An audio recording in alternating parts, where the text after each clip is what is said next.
Masaya at mapagpalang araw po sa lahat ng mga taga-subaybay sa munting page ng Pahayag. Hangad po namin palagi na nasa mabuti po kayong kalagayan at patuloy na pinag-aaralan ang ating pananampalatayang Katoliko. Sana ay nasa mabuti po kayong kalagayan kasama ng inyong mga mahal sa buhay at ligtas sa lahat ng mga mabibigat na karamdaman. Isa na naman pong mahalagang paksa ang aming ibabahagi sa inyo sa pagkakataong ito at ito po ay tungkol sa isa sa mga madalas na inaatake sa atin ng mga anti-katoliko.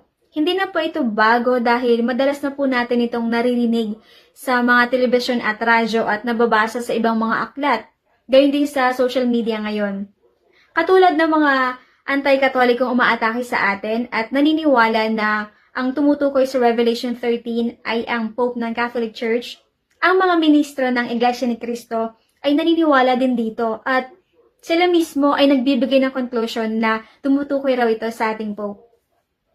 Ito po ang tatalakay natin sa pagkakataong ito at makakasama ko po ngayon si Sister Julian para po paglingkuran po kayo at para po mabigyan ng liwanag ang isipan ng mga maraming tao kung sino po talaga ang tinutukoy sa Revelation 13 tungkol sa bilang ng hayop na 666. Bago po natin bigyan ng kaliwanagan ng ilang mga bagay, ay panoorin po muna natin ang video na kung saan ay nagsasalita ang mga Iglesia ni Cristo ministers. Tuloy natin kapatid na Bobby.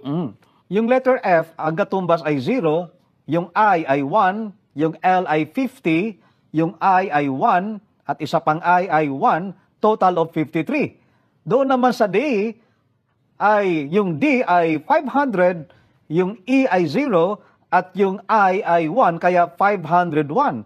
Ang total po ng vicarious ay 112. At ang total ng Phili ay 53. At ang total naman ng Dei ay 501. Kaya kung ating susumahin, ang kabuuan po niyan ay 666. Ito bang paraan na ginamit ng kapatid na Felix Manalo noon, kapatid na Bobby, nang ituro niya ito nung sila nabubuhay pa, ay labag o salungat sa pagtuturo ng Biblia? Diba hindi labag sa Biblia, kapatid na Michael? Manapa, ito pa nga ang paraang itinuturo ng Biblia ayon po dito sa Apokalipsis 13:18. Dito'y may karunungan. Ang may pagkaunawa ay bilangin ang bilang ng hayop, sapagkat siyang bilang ng isang tao, at ang kanyang bilang ay 666. Ang unang mapapansin natin dito, kapatid na Michael, ang sabi ng Biblia, dito'y may karunungan. Pakiulit, ang dinig, baka marinig nila, dito'y may kabobohan. Di ba nakalagay? Ang nakasulat ay dito'y may karunungan. Ang may pagkaunawa ay bilangin ang bilang ng hayop. Sa makatwid, yung mahayop may bilang. Pero literal na hayop ba? Batay sa talata. Hindi, kapatid na Michael. At mamaya ay ating mapapatunayan yan. At naroon mismo sa talata, anong katunayang hindi literal na hayop? Ito'y bilang ng isang tao. Sa makatwid, isang tao na itinulad sa hayop na ang bilang niya, nung isang tao na yon, ay 666. Kung gayon, napatunayan natin kapatid na Bobby, na talagang pagbinilang yung pinakatitulo nung tao na itinulad sa hayop, 666. Ipinapapasin natin kapatid na Bobby, yung talatang binasa mo, ang banggit, dito'y may karunungan. Sa video pong napanood natin ay tinalakay po nila ang tungkol sa tiara at ang tungkol sa nakasulat sa Revelation 13. Maliban po riyan ay papanood po namin sa inyo na kung saan ay naninindigan sila na ang title ng Pope ng Catholic Church ay Vicarious Filii. Narito po ang nasabing video. Kaya kapatid na Bobby, ano ang nakalagay doon sa tiara o korona ng Papa ng Iglesia Katolika? Nakalagay doon, Vicarious Filii. Ano kahulugan ng tinatawag na Vicarious Filii? Dito po sa isang aklat, Studies in the Scriptures, sa pahina 215, ganito ang ating mababasa sa wikang Pilipino na. Ang sumusunod na sipi ukol sa bagay na ito ay mula nang sa isang akdang may pamagat na The Reformation, may petsang 1832. Ginang A, ang sabi ni Binibining Emmons, nakita ko ang isang lubhang hindi pangkaraniwang bagay, kamakalawa, pinag-ukulan kong mabuti ito ng pansin, at ito ay sasabihin ko. Kamakailan lamang, isang tao ang dumalo sa isang seremonya ng Iglesia Romana. Nang dumaan sa harapan niya ang Papa habang nagpuprosesyon, na buong karingalang nakagayak, ng mga kasuotang ukol sa Papa, natuunan ng paningin ng Ginoo ang lubhang nagniningning na mga titik sa harap ng mitra, tiara, corona, vicarious filidae, ang kahalili ng anak ng Diyos. Nakalagay sa korona ng Papa na nasa museo ng Batikano ang kinikilala at pinakamaliit na gamiting titulo ng Papa, vicarious filidae, kahalili ng anak ng Diyos. Ang salitang vicarious ay nasa ibabaw ng may 3 andan ng korona. Ang salitang fili ay nasa 2 andana at ang salita ay ginawa buhat sa may itim, nagniningning ng mga mamahaling hiyas. Ang salitang dei ay nasa pinakamababang suson ng may 3 andan ng korona at niyari buhat sa 100 diamante. Kaya ang kahulugan ng tinatawag na vicarious filidae ay kahalili ng anak ng Diyos. Yun ang titulo na kinuha po ng Papa ng Simbahang Katoliko na ang kabuuan ng bilang na yun ay 666. Sana po, huwag maghinanakit, huwag magdamdam sa amin, ang mga kababayan naming Katoliko, na ito'y tinatalakay namin para lamang pumahayag sa inyo kung sino ang dapat ninyong paniwalaan at kung dapat kayong manatili sa loob po ng Simbahang Katoliko. Sister Julianne, ano po ang reaksyon ninyo sa mga sinabi ng mga Iglesia ni Cristo Ministers? Salamat, Sister Abigail, sa iyong tanong. Kung hindi talaga tayo nagsusuri at hindi natin pinag-aaralang mabuti ang ating pananampalataya, ay talagang maniniwala tayo sa pamamaraan ng kanilang mga argumento. Una, wala pong matatalinong Katoliko o mga Katolikong alam nila ang kanilang pananampalataya ang maniniwala sa sinasabi ng Iglesia ni Cristo Ministers. Dahil kailanman ay hindi po naging official na title ng Pope ng Catholic Church ang Vicarious Filidae. Sa aklat na isinulat ni Patrick Madrid na may pamagat na Pope Fiction, Answers to 30 Myths and Misconceptions about the Papacy sa pages 90 to 91 ay ganito po ang ating mababasa. But there are problems with this. The first is that Vicarious Filidae, or Vicar of the Son of God, is not now, nor has it ever been, an official title used by the Bishop of Rome. The second problem is that virtually no one, including many unsuspecting lay Catholics, knows that this papal title is a fabrication. To untrained ear, it sounds enough like one of the Pope's real titles, Vicarius Christi, Vicar of Christ, to pass the test. Unfortunately, for those who traffic in this particular piece of Pope fiction, the real title, Vicarius Christi, adds up only to a measly 214, not the infernal 666. In fact, none of the Pope's official titles, such as Servus Servorum Dei, or Servant of the Servants of God, Pontifex Maximus, or Supreme Pontiff, or Successor Petri, or Successor of Peter, will add up to 666. That's why you never see any of them used by anti-Catholics. If the person making this claim disputes these facts, ask him to furnish an example of the alleged title, Vicarius Filidae, being used officially by a pope. You won't encounter papal decrees, conciliar statements, or other authentic official Catholic documents in which the Pope calls himself the Vicar of the Son of God. Why? Because no such examples exist. Vicarius Filidae has never been an official title of the Pope. Kaya nagtataka ako kung bakit pinagpipilitan ng mga umaatake sa atin na ang Vicarius Filidae ay ginagawa nilang official title ng ating Santo Papa, kayong wala namang official document mula sa ating simbahan na nagsasabi tungkol dito. At para po sa impormasyon ng lahat, wala pong matinong scholar ng Bible na magsasabi na ang 666 sa Book of Revelation ay tumutukoy sa Pope. Yun pong binasa nilang aklat na hindi nila nabanggit kung sino ang author at anong page ay kini-question po natin yon. Ang aklat ba na yan ay scholarly book? Sinong scholar ng Bible ang nagsulat niyan? Mahalaga po na kapag nagbabasa po tayo ng Bible ay tingnan po natin kung sino ang author. Ang mga statements ba sa aklat na yan ay sinusuportahan ng reliable scholars? Tayo pong mga Katoliko ay hindi naniniwala sa sinabi ng iba na ang Pope natin ang tinutukoy sa Revelation chapter 13 dahil wala pong matinong Bible scholars ang maniniwala dyan at kahit pa sa panig ng mga non-Catholic or Protestant Bible scholars ay never po nilang sinabi na ito ay tumutukoy sa Pope. Magbibigay po tayo ng at least 5 mga aklat na pinapatunayan ng mga dalubhasa at ng mga Bible scholars na ang tinutukoy sa Revelation chapter 13 ay walang iba kundi si Nero Caesar. At hindi po ito tumutukoy sa ating Pope.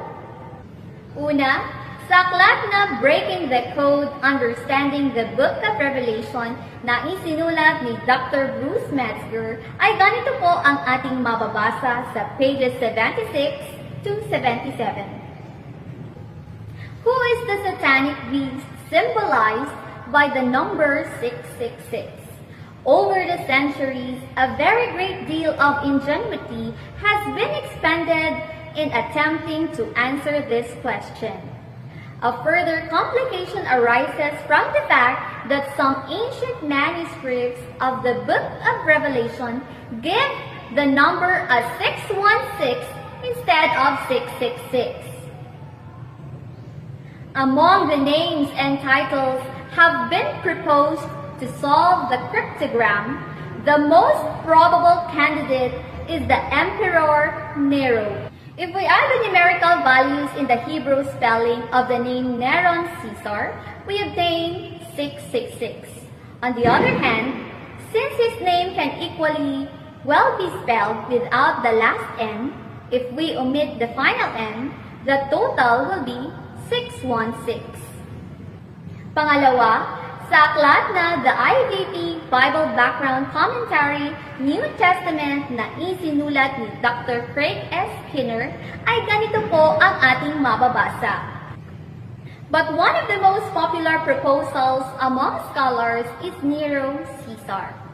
Although his name comes out to 1005 in Greek, which would have been obvious because a familiar wordplay on that number of his name had circulated throughout the empire's graffiti. His name comes out to 666 if transliterated into Hebrew. Pangatlo, sa aklat na The Book of Revelation, the New International Commentary on the New Testament na isinulat ni Dr. Robert H. Mounds, ay ganito po ang ating mababasa sa page 262. The solution most commonly accepted today is that 666 is the numerical equivalent of Nero Caesar. It is held to be supported by the variant reading 616, which also yields the name of Nero when the Latinized spelling is followed. Pang-apat, sa aklat na Introducing the New Testament, Its Literature and Theology na isinulat ng mga Bible scholars na sina Marian May Thompson, Joel B. Green, at Paul J. Actinier, ay ganito ang ating mababasa sa page 570. When Nero Caesar is written in Hebrew characters, their sum is 666. So that he is that person. Other descriptions of the beast recall the legends of Nero's mysterious death and expected return. According to chapter 13, verse 3, one of its heads seemed to have received a death blow, but its mortal wound had been healed. A cryptic statement referring to the expectation that Nero would return and the empire would continue to exert its power and influence. Panglima, sa aklat na Commentary on the Manuscripts and Text of the New Testament na isinulat ni Dr. Philip Comfort ay ganito naman ang ating mababasa. Through gematria, a method whereby letters of an alphabet signify various numbers, the Hebrew translation of Caesar Nero is signified by 616, and Caesar Neron is signified by 666. Caesar Nero persecuted Christians. Those who received his mark were exempted from this persecution. Sa mga matatalinong nanonood, kanino po tayo maniniwala? Sa mga Bible scholars ba na nagsasabi na si Nero Caesar ang katuparan ng 666 o 616? O sa mga hindi naman Bible scholars na pilit na ikinakapit ang Book of Revelation sa ating Pope? Maraming salamat sa napakagandang paliwanag at presentation mo, Sister Julian. Sigurado po ako na kapag open-minded lang ang nanonood sa atin ay paniniwalaan nila ang mga sinabi ng mga Bible scholars. At yung pong sinabi ng mga Iglesia ni Cristo Ministers tungkol sa tiara ay hindi po yung totoo. Sa aklat na Pope Fiction, Answers to 30 Myths and Misconception about the Papacy na isinulat ni Patrick Madrid sa pages 98 to 99, ay ganito po ang ating mababasa. Since about the year 708, many popes have worn at non-liturgical ceremonial events a special papal crown called a tiara, but the stylized beehive-shaped papal crown of 3 diadems that we have come to know as a tiara emerged only in the early 14th century. Although it was customary for these tiaras to be encrusted with jewels and precious ornaments, there is no evidence, no statue, bust, painting, drawing, or even written description of any of the many tiaras that were crafted, that any papal tiara never had a name or a title of a pope emblazoned on it. This is significant because there have been medieval and Renaissance popes whose extravagant vanity prodded them to have lavishly ornamented, jewel-encrusted tiaras made for themselves. And we possess paintings and statues and other representations of them produced during their lifetimes that show these tiaras. If any popes in history would have been tempted to succumb to the bad taste of spelling out Vicarius Filidae in diamonds across the front of their tiaras, these men would have, but they didn't. No pope did. One particular anti-Catholic tract I've seen shows a plain metal tiara with Vicarius Filidae written in diamonds across it, but it was a drawing, not a photograph of a museum piece or even a photo of a painting of a tiara. It had to be drawn, of course, because the 666 papal crown has never existed except in the minds of those who perpetuate this fantasy. Kaya ang hamon natin doon sa mga madalas na gumagamit ng argumento tungkol sa tiara at Vicarius Filidae ay magpakita po kayo ng official documents from the Catholic Church na magpapatunay tungkol dito. Official documents po ha. Para po sa kaalaman ng lahat, ang nakasulat po sa matatandang manuskrito ng Book of Revelation ay 616 at hindi po 666. Narito po ang manuscript na sinasabi ko at nakikita po ninyo iyan sa inyong screen, ang tinatawag na Papyrus 115. Kung marunong po tayo ng Biblical Greek ay makikita po natin na ito po ay 616 at hindi po 666. Kaya kung babalikan po natin ang isa sa mga aklat na binasa ni Sister Julian, lalo na yung sinulat ng isang kilalang textual critic at New Testament scholar na si Dr. Bruce Metzger na may pamagat na Breaking the Code, Understanding the Book of Revelation, sa pages 76-77 ay ganito ang ating mababasa. Who is the satanic beast symbolized by the number 666?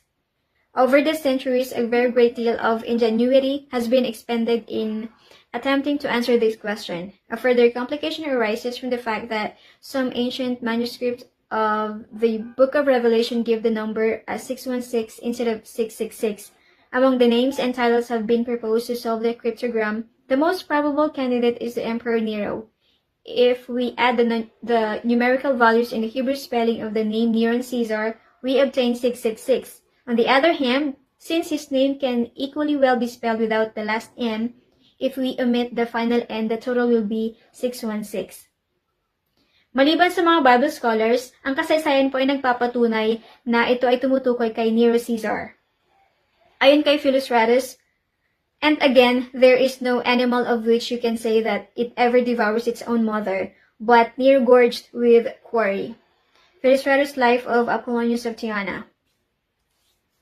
Sana po ay nakatulong po itong ibinahagi po namin sa inyo ni Sister Julian. At sana po ay ibahagi nyo rin po ito sa iba para po lumago rin po ang kanilang kalaman. Pagpalain po tayo ng ating Panginoon Diyos.